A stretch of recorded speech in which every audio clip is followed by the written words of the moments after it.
안녕하십니까. 맥체인 성경 읽기 여호수아 3장 시편 126편에서 128편 이사야 63장 마태복음 11장 첫 번째 여호수아 3장 요단강 앞에서의 믿음의 발걸음. 본문 이해에 도움이 되는 배경과 맥락을 소개합니다. 여호수아 3장은 이스라엘 백성이 가나안 땅을 향해 요단강을 건너는 역사적이고 신앙적인 전환점을 보여줍니다. 이때는 요단강의 물이 곡식 거둘 무렵이라 넘쳐 흐르고 있었으며 이는 인간의 능력으로는 절대로 건널 수 없는 환경이었습니다. 하나님께서는 언약궤를 앞세우고 제사장들이 요단에 발을 담그게 하셨고 그 순간 물이 멈추어 백성들이 마른 땅을 건널 수 있게 하셨습니다. 여호수아는 이 사건을 통해 모세와 같이 하나님의 인정을 받으며 백성 앞에 하나님이 함께 하시는 지도자로 드러납니다. 법궤, 제사장, 요단강 등은 하나님의 임재, 중보, 불가능의 극복을 상징하며 본문 전체는 믿음의 순종과 하나님의 신실하신 인도하심이 어떻게 실제로 나타나는지를 보여주고 있습니다.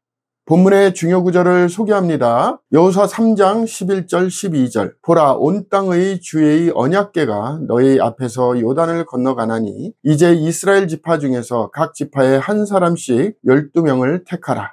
본문을 적용하는 데 도움이 되는 가이드라인입니다. 오늘날 우리는 삶의 요단강과 같은 현실적인 장벽 앞에 설 때가 많습니다. 그러나 하나님께서는 불가능을 가능하게 하시는 분이며 그분의 임재를 중심에 둘 때 우리는 담대히 나아갈 수 있습니다. 하나님은 믿음의 발걸음을 위해 기적을 세우십니다. 주님의 인도하심을 신뢰할 때 우리의 여정은 주님의 뜻 안에서 완성됩니다.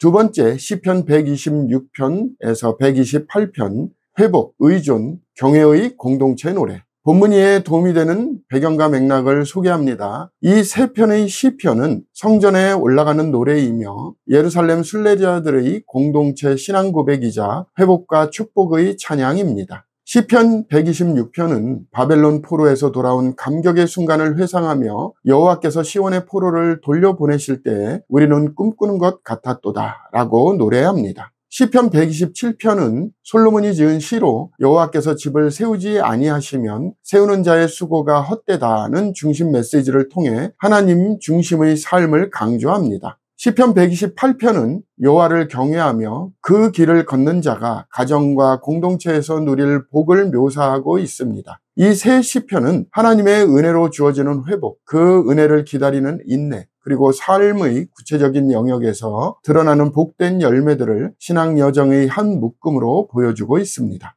본문의 중요 구절을 소개합니다. 시편 128편 1절 성전에 올라가는 노래 여호와를 경외하며 그의 길을 걷는 자마다 복이 있도다.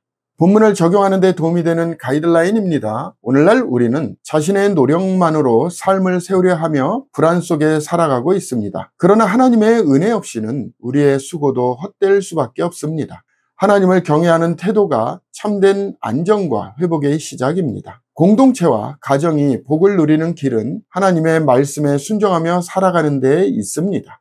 세 번째 이사야 63장 심판 중에도 변함없는 긍휼. 본문 이해에 도움이 되는 배경과 맥락을 소개합니다. 이사야 63장은 하나님의 공의로운 심판과 무한한 긍휼을 동시에 보여주는 강렬한 장면으로 시작합니다. 1절에서 6절은 붉은 옷을 입고 보스라에서 오시는 하나님께서 스스로 원수를 밟으시며 내가 노함으로 말미암아 무리를 밟았고 분함으로 말미암아 짓밟았으므로 라고 말씀하십니다. 이 모습은 종말적 심판을 상징하며 하나님의 직접적인 개입을 통해 공의가 실현된다는 선언입니다. 이어지는 7절부터는 여호와의 인자하심을 찬송하며 하나님께서 그들의 모든 환난에 동참하사 구속하셨다는 고백이 나옵니다. 에돔, 보스라, 구속, 사자와 같은 표현은 과거 역사와 종말론적 그림자를 동시에 지니며 이사야는 백성의 죄악을 회개하면서도 하나님의 긍휼을 믿고 간구합니다.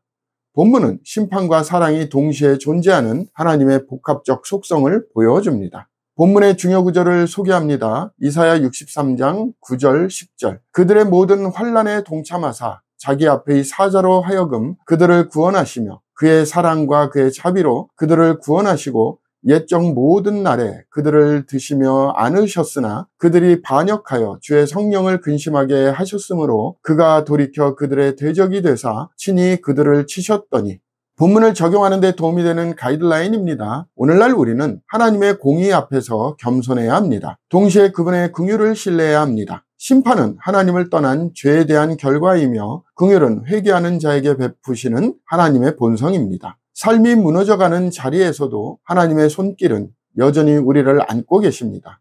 회개의 기도는 긍휼의 회복으로 나아가는 첫걸음입니다.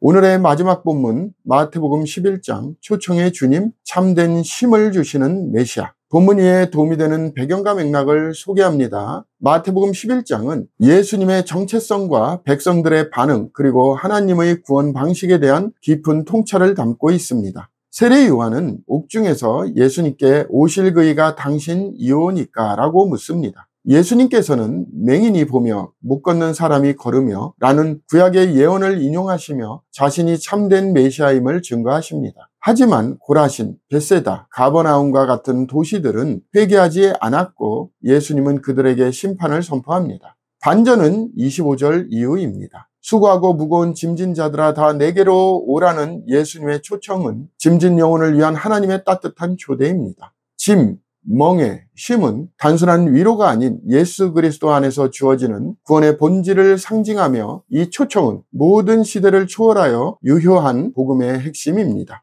본문의 중요 구절을 소개합니다. 마태복음 11장 28절 수고하고 무거운 짐진 자들아 다 내게로 오라 내가 너희를 쉬게 하리라.